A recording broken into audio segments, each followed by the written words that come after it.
وہ جو اقبال نے کہا نا کہ لے گئے تسلیس کے فرزند میراث خلیل، کشت بنیاد کلیسا بن گئی خاک حجاز۔ تسلیس کے فرزند میراث خلیل لے گئے تھے، بیت المقدس ان کے کروسیڈرز کے قبضے میں آ گیا تھا 1099 میں، اور رہا تھا 1187 تک، 88 ایئرز۔ لے گئے تسلیس کے فرزند میراث خلیل۔ تو میراث موسوی جو تھی وہ منتقل ہو گئی محمد رسول اللہ صلی اللہ علیہ وسلم اور آپ کی امت کو۔ ان کا قبلہ کینسل، یہ قبلہ آ گیا، تو سب سے زیادہ دکھ تو انہیں تھا۔ اب جو وہاں سے کاؤنٹر ریولوشنری موومنٹ آئی ہے وہ عبداللہ ابن سبا یہودی۔ بعض لوگ آج یہ بھی کہہ دیتے ہیں کہ یہ تو ایک ایسی ہی افسانوی شخصیت ہے، کوئی اس کا وجود ہی نہیں تھا۔ بڑی زیادتی کرتے ہیں، خاص طور پر ہمارے بعض اہل تشیع یہ کہتے ہیں، حالانکہ ان کی کتابوں کے اندر درج ہے کہ حضرت علی نے عبداللہ ابن سبا اس کے 40 ساتھیوں کو آگ میں زندہ جلوایا۔ رجال کشی کے اندر دیکھ لیجیے لکھا ہوا موجود ہے۔ لیکن چونکہ کچھ لوگوں نے شیعت کے لیے لفظ سبائیت استعمال کرنا شروع کر دیا، اس لیے وہ ڈیفنس میں کہتے نہیں سبا تو یہ تو افسانوی شخصیت ہے، سبا کوئی تھا ہی نہیں عبداللہ ابن سبا۔ نہیں، عبداللہ ابن سبا ایک شخص تھا یہودی، وہ اسلام کا لبادہ اوڑھ کر آ گیا دارالاسلام میں، حضرت عثمان رضی اللہ تعالیٰ عنہ کا عہد۔ اور ایک مغالطہ میں چاہتا ہوں کہ ان دی فرسٹ انسٹنس دفع کر دوں۔ عام طور پر اتنی غلط طریقے سے تاریخ بیان ہوئی ہے کہ حضرت عثمان کے عہد خلافت کو سمجھتے ہیں پورا کا پورا عہد خلافت غالباً فتنوں ہی کے اندر تھا اور اختلافات ہی تھے اور خانہ جنگ۔ معاذ اللہ، ایسا نہیں تھا۔ طویل ترین دور جو ہے دور خلافت حضرت عثمان کا ہے، 12 سال۔ حضرت ابوبکر کے 2.5 سال، حضرت عمر کے 10 سال، دونوں کو جمع کریں گے تو عثمان کا، اور اس میں 10 سال بالکل اسی شان کے ہیں جو حضرت عمر کے خلافت کے شان ہیں، کوئی اختلاف نہیں۔ اور فتوحات کا دائرہ بڑھتا چلا جا رہا ہے، تھمتا نہ تھا کس چیز سے سیل رواں ہمارا۔ اس کے آخری ایام میں یہ شخص آیا اور اس نے ایک تو یہ کیا کہ پرانی جو قبائلی عصبیت تھی اس کو زندہ کیا۔ خلافت تو بنو ہاشم کا حق ہے، محمد ہاشمی تھے صلی اللہ علیہ وسلم۔ ہاؤ کم یہ ایک بنو امیہ کا شخص کیسے بیٹھا ہے؟ دیکھیے اس شخص نے کتنا انتظار کیا۔ حضرت ابوبکر بنو امیہ میں سے نہیں تھے، لہذا یہ فتنہ اس کے خلاف نہیں ہو سکتا تھا، کیونکہ چشمک جو تھی وہ بنو امیہ اور بنو ہاشم کی تھی، بڑی پرانی تھی۔ یہ بڑے برابر کے یہ دو کلینز جو تھے مد مقابل تھے ایک دوسرے کے، باقی چھوٹے قبیلے تھے، بنو تیم ہیں، بنو عدی ہیں، لیکن مقابلہ تھا بنو امیہ اور بنو ہاشم کا۔ حضرت ابوبکر بنو تیم میں سے، حضرت عمر بنو عدی میں سے، بنو امیہ میں سے حضرت عثمان۔ اب اس کو موقع ملا، اب آیا یہ اموی، یہ بن گیا۔ یہ سب غاصب ہیں، ابوبکر بھی، عمر بھی، عثمان بھی۔ خلافت پہلے دن سے علی کی ہے اور اس کو ملنی چاہیے۔ اس سے آگے بڑھ کر، اور علی تو خدا ہے، انکارنیٹ، گاڈ انکارنیٹ، یہ اس کا عقیدہ جو اس نے پھیلایا۔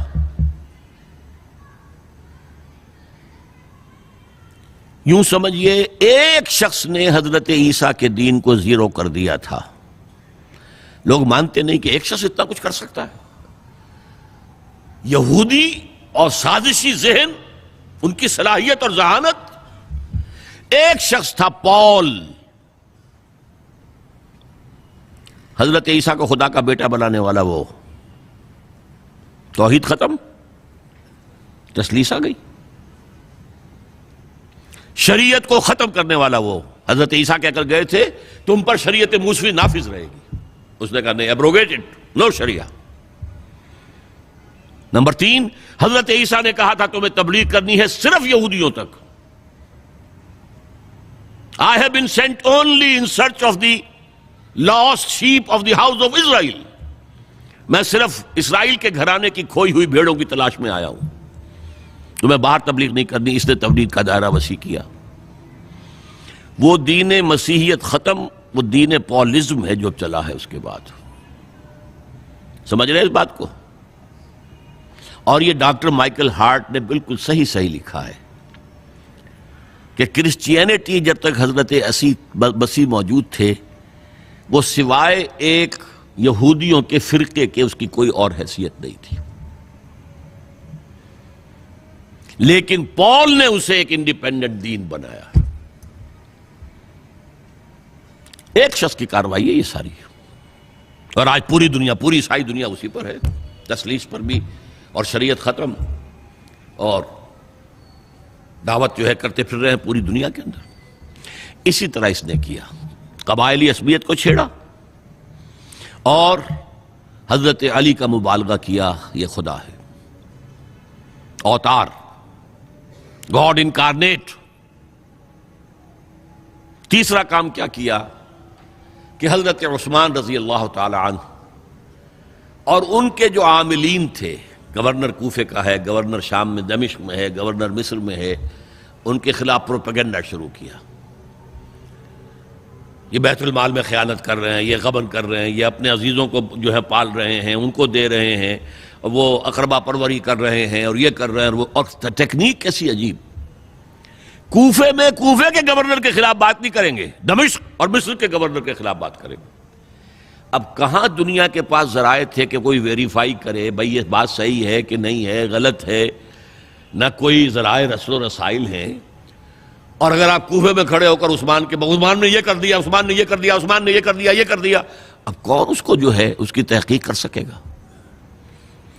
دمشق میں گئے ہیں تو دمشق کے گورنر کے خلاف کچھ نہیں، عثمان کے خلاف، اور کوفے کے گورنر کے خلاف، اور مصر کے گورنر کے خلاف. مصر میں گئے ہیں تو اس کے خلاف کچھ نہیں، دمشق اور کوفے کے گورنر کے خلاف اور عثمان کے خلاف. اور پھر ہر طرف سے بلوائیوں کو لا کر گھیراؤ کر لیا حضرت عثمان کے گھر کا. یہ تحریک ہے جو بہت زبردست کامیابی سے ہمکنار ہوئی. یہودی سازش.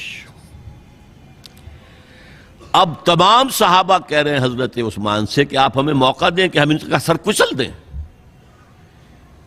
آپ فرماتے ہیں نہیں، یہ مجھ پر الزام لگا رہے ہیں نا، میں وضاحت کرتا ہوں.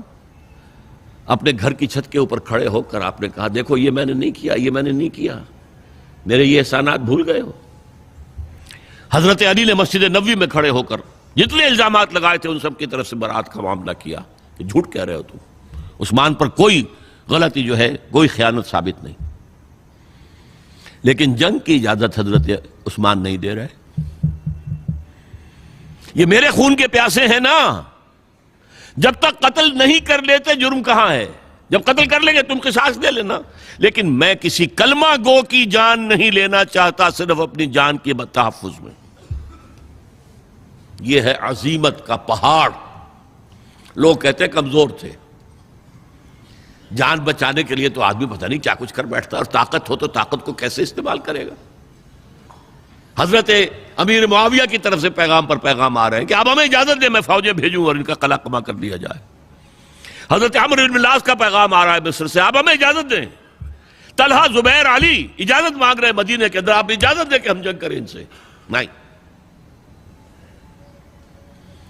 آخر کار حضرت علی نے دونوں بیٹوں کو، حضرات حسنین، حضرت حسن، حضرت حسین، دروازے پر کھڑا کر دیا. پہرے دار حضرت عثمان کے، حضرت حسن، حضرت حسین، کہ کوئی گھر میں داخل نہ ہونے پائے. پچھواڑے سے آئے ہیں اور شہید کیا ہے. میرے نزدیک تاریخ کی مظلوم ترین شہادت بمانی مقتول فی سبیل اللہ وہ حضرت عثمان ہے. بلکہ میں جرات کر رہا ہوں ذرا، آپ کو معلوم ہے علامہ اقبال سے مجھے کتنا تعلق قلبی ہے. میں نے ان کے ایک شعر میں ترمیم کی ہے، میں سمجھتا ہوں انہوں نے صحیح نہیں کہا. غریب و سادہ اور رنگی ہے داستان حرم، نہایت اس کی حسین ابتدا ہے اسماعیل. حضرت اسماعیل کو اللہ تعالیٰ کے حکم سے حضرت ابراہیم ذبح کر رہے تھے نا، اور حضرت حسین ذبح کر دیے گئے. تو گویا کہ ابتدا جس کی ہوئی تھی حضرت اسماعیل سے، اس کی انتہا حسین پر ہوئی۔ میں کہتا ہوں بالکل غلط۔ ان کو ذبح کر رہا تھا خلیل اللہ، اور ان کو قتل کر رہے ہیں یزیدی اور زیادی اور کوفی۔ کوئی تقابل ہے؟ وہ قتل نہیں ہوئے، یہ قتل ہو گئے۔ انہوں نے پیشانی خود رکھ دی۔ یہاں تو حضرت عثمان لڑتے ہوئے، حضرت حسین لڑتے ہوئے شہید ہوئے۔ کون سی چیز مشترک ہے؟ ایک مصرے میں جمع کر دیا ہے، صنعت لفظی تو آپ کہتے ہیں اس کو، لیکن کیا مشترک کیا چیز ہے؟ اور میں نے امید ہے علامہ اقبال سے ملاقات ہوگی اگر آخرت میں، تو وہ میری اس بات کو تسلیم کریں گے۔ میں نے اس شعر کا دوسرا جو مصرع ہے بدلا ہے، نہایت اس کی ہے عثمان، ابتدا حابیل۔ حابیل جنہوں نے کہا تھا بھائی جان آپ مجھے قتل کرنے کے لیے ہاتھ اٹھائیں گے تو میں اپنا ہاتھ نہیں اٹھاؤں گا آپ کو قتل کرنے کے لیے۔ عثمان نے کہا کہ میں نہیں کسی کو قتل کروں گا، کسی کلمہ گو کو، جو مجھے قتل کر دیں گے پھر ان سے قصاص لے لیں۔ عثمان کے پاس لاکھوں کی فوجیں، سٹینڈنگ آرمیز، پھر بھی انہوں نے اپنی جان دے دی۔ حضرت حسین بہرحال جتنے بھی افراد تھے بہادری سے، شجاعت سے لڑتے ہوئے شہید ہوئے، اس میں کوئی شک نہیں، لیکن لڑتے ہوئے شہید ہوئے نا۔ حابیل کی طرح یہ تو نہیں کہا کہ تم مجھے کرتے ہو تو کر دو، میں تو تمہیں قتل نہیں کروں گا، نہیں۔ بہرحال یہ جو تھا فتنہ، اس کو کہا ہے اور اس کو کتاب میں لکھا گیا، باقاعدہ ایک تصنیف ہے، الفتنۃ الکبریٰ، عظیم ترین فتنہ حضرت عثمان